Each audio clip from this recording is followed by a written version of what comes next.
بسم اللہ الرحمن الرحیم۔ سیرت النبی صلی اللہ علیہ وسلم، 5واں باب، محمد صلی اللہ علیہ وسلم کا ستارہ چمکا۔ ملک شام کا ایک یہودی عیس مکہ سے کچھ فاصلے پر رہتا تھا۔ وہ جب بھی کسی کام سے مکہ آتا، وہاں کے لوگوں سے ملتا تو ان سے کہتا، بہت قریب کے زمانے میں تمہارے درمیان ایک بچہ پیدا ہوگا، سارا عرب اس کے راستے پر چلے گا، اس کے سامنے ذلیل اور پست ہو جائے گا، وہ عجم اور اس کے شہروں کا بھی مالک ہو جائے گا۔ یہی اس کا زمانہ ہے۔ جو اس کی نبوت کے زمانے کو پائے گا اور اس کی پیروی کرے گا، وہ اپنے مقصد میں کامیاب ہوگا۔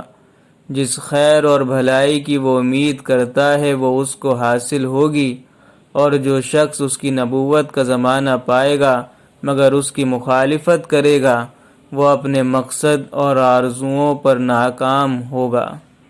مکہ معظمہ میں جو بھی بچہ پیدا ہوتا، وہ یہودی اس بچے کے بارے میں تحقیق کرتا اور کہتا، ابھی وہ بچہ پیدا نہیں ہوا۔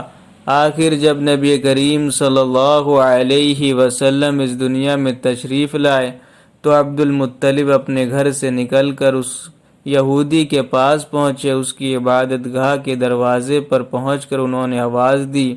عیس نے پوچھا، کون ہے؟ انہوں نے اپنا نام بتایا۔ پھر اس سے پوچھا، تم اس بچے کے بارے میں کیا کہتے ہو؟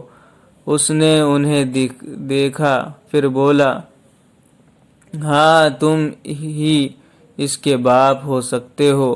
بے شک وہ بچہ پیدا ہو گیا ہے جس کے بارے میں نے تم لوگوں سے کہا کرتا تھا۔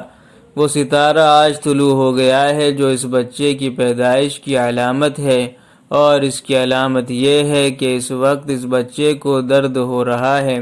یہ تکلیف اسے 3 دن رہے گی اور اس کے بعد یہ ٹھیک ہو جائے گا۔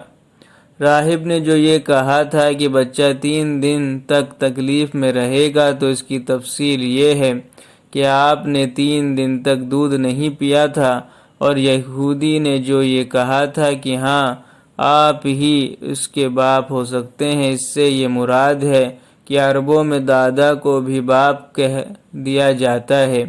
اور نبی کریم صلی اللہ علیہ وسلم نے ایک بار خود فرمایا تھا، میں عبد المطلب کا بیٹا ہوں۔ یہودی نے عبد المطلب سے یہ بھی کہا تھا، اس بارے میں اپنی زبان بند رکھیں، یعنی کسی کو کچھ نہ بتائیں، ورنہ لوگ اس بچے سے زبردست حسد کریں گے، اتنا حسد کریں گے کہ آج تک کسی نے نہیں کیا، اور اس کی اس قدر سخت مخالفت ہوگی کہ دنیا میں کسی اور کی اتنی مخالفت نہیں ہوئی۔ پوتے کے متعلق یہ باتیں سن کر عبد المطلب نے عیس سے پوچھا، اس بچے کی عمر کتنی ہوگی؟ یہودی نے اس سوال کے جواب میں کہا، اگر اس بچے کی عمر طبیعی ہوئی تو بھی 70 سال تک نہیں ہوگی، بلکہ اس سے پہلے ہی 61 یا 63 سال کی عمر میں وفات ہو جائے گی، اور اس کی امت کی اوسط عمر بھی اتنی ہوگی۔ اس کی پیدائش کے وقت دنیا کے بت ٹوٹ کر گر جائیں گے۔ یہ ساری علامات اس یہودی نے گزشتہ انبیاء کی پیشن گوئیوں سے معلوم کی تھیں، اور سب بالکل سچ ثابت ہوئیں۔ قریش کے کچھ لوگ عمرو بن نفیل اور عبداللہ بن حجر وغیرہ ایک بت کے پاس جایا کرتے تھے۔ یہ اس رات بھی اس کے پاس گئے جس رات آپ صلی اللہ علیہ وسلم کی پیدائش ہوئی۔ انہوں نے دیکھا وہ بت اوندھے منہ گرا پڑا ہے۔ ان لوگوں کو یہ بات بری لگی، انہوں نے اس کو اٹھایا، سیدھا کر دیا، مگر وہ پھر گر گیا۔ انہوں نے پھر اس کو سیدھا کیا، وہ پھر الٹا ہو گیا۔ ان لوگوں کو بہت حیرت ہوئی، یہ بات بہت عجیب لگی۔ تب اس بت سے آواز نکلی، یہ ایک ایسے بچے کی پیدائش کی خبر ہے جس کے نور سے مشرق و مغرب میں زمین کے تمام گوشے منور ہو گئے ہیں۔ بت سے نکلنے والی آواز نے انہیں اور زیادہ حیرت زدہ کر دیا۔ اس کے علاوہ ایک واقعہ پیش آیا کہ ایران کے شہنشاہ کسریٰ نوشیروہ کا محل ہلنے لگا اور اس میں شگاف پڑ گئے۔ نوشیروہ کا یہ محل نہایت مضبوط تھا، بڑے بڑے پتھروں اور چونے سے تعمیر کیا گیا تھا۔ اس واقعے سے پوری سلطنت میں دہشت پھیل گئی، شگاف پڑنے سے خوفناک آواز بھی نکلی تھی، محل کے 14 گھنگرے ٹوٹ کر نیچے آ گرے تھے۔ آپ کی پیدائش پر ایک واقعہ یہ پیش آیا کہ فارس کے تمام آتش گدوں کی وہ آگ بجھ گئی جس کی وہ لوگ پوجا کرتے تھے اور اس کو بجھنے نہیں دیتے تھے، لیکن اس رات میں ایک ہی وقت میں تمام کے تمام آتش گدوں کی آگ آنن فانن بجھ گئی۔ آگ کے پوجنے والوں میں رونا پیٹنا مچ گیا۔ کسریٰ کو یہ تمام اطلاعات ملیں تو اس نے ایک کاہن کو بلایا۔ اس نے اپنے محل میں شگاف پڑنے اور آتش کدوں کی آگ بجھنے کے واقعات اسے سنا کر پوچھا، آخر ایسا کیوں ہو رہا ہے؟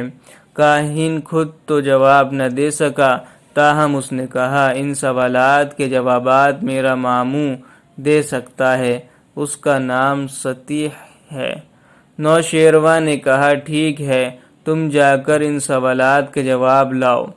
وہ گیا، ستیح سے ملا، اسے یہ واقعات سنائے۔ اس نے سن کر کہا، ایک عصا والے نبی ظاہر ہوں گے جو عرب اور شام پر چھا جائیں گے، اور جو کچھ ہونے والا ہے ہو کر رہے گا۔ اس نے یہ جواب کسریٰ کو بتایا۔ اس وقت تک کسریٰ نے دوسرے کاہنوں سے بھی معلومات حاصل کر لی تھی، چنانچہ یہ سن کر اس نے کہا، تب پھر ابھی وہ وقت آنے میں دیر ہے، یعنی ان کا غلبہ میرے بعد ہوگا۔ پیدائش کے 7ویں دن عبد المطلب نے آپ کا عقیقہ کیا اور نام محمد رکھا۔ عربوں میں اس سے پہلے یہ نام کسی کا نہیں رکھا گیا تھا۔ قریش کو یہ نام عجیب سا لگا، چنانچہ کچھ لوگوں نے عبد المطلب سے کہا، اے عبد المطلب، کیا وجہ ہے کہ تم نے اس بچے کا نام اس کے باپ دادا کے نام پر نہیں رکھا بلکہ محمد رکھا ہے، اور یہ نام نہ تمہارے باپ دادا میں سے کسی کا ہے نہ تمہارے قوم میں سے کسی کا ہے؟ عبد المطلب نے انہیں جواب دیا، میری تمنا ہے کہ آسمانوں میں اللہ تعالیٰ اس بچے کی تعریف فرمائے اور زمین پر لوگ اس کی تعریف کریں۔ محمد کے معنی ہیں جس کی بہت زیادہ تعریف کی جائے۔ اسی طرح والدہ کی طرف سے آپ کا نام احمد رکھا گیا۔ احمد نام بھی اس سے پہلے کسی کا نہیں رکھا گیا تھا۔ مطلب یہ ہے کہ ان دونوں ناموں کی اللہ تعالیٰ نے حفاظت کی اور کوئی بھی یہ نام نہ رکھ سکا۔ احمد کا مطلب یہ ہے سب سے زیادہ تعریف کرنے والا۔ علامہ سہلی نے لکھا ہے کہ آپ احمد پہلے ہیں اور محمد بعد میں، یعنی آپ کی تعریف دوسروں نے بعد میں کی، اس سے پہلے آپ کی شان یہ ہے کہ آپ اللہ تعالیٰ کی سب سے زیادہ حمد و ثنا کرنے والے ہیں۔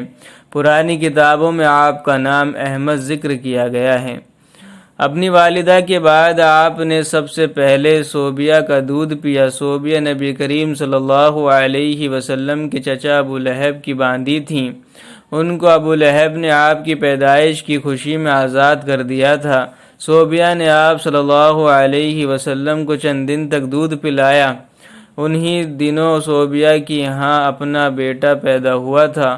آپ کی والدہ نے آپ کو صرف 9 دن تک دودھ پلایا، ان کے بعد صوبیہ نے پلایا۔ پھر دودھ پلانے کی باری حضرت حلیمہ سعدیہ رضی اللہ تعالی عنہ کی آئی۔ حضرت حلیمہ سعدیہ رضی اللہ تعالی عنہ اپنی بستی سے روانہ ہوئیں، ان کے ساتھ ان کا دودھ پیتا بچہ اور شوہر بھی تھے۔ حضرت حلیمہ سعدیہ رضی اللہ تعالی عنہ دوسری عورتوں کے بعد مکہ میں داخل ہوئیں۔ ان کا خچر بہت کمزور اور مریل تھا، ان کے ساتھ ان کی کمزور اور بوڑھی اونٹنی تھی، وہ بہت آہستہ چلتی تھی۔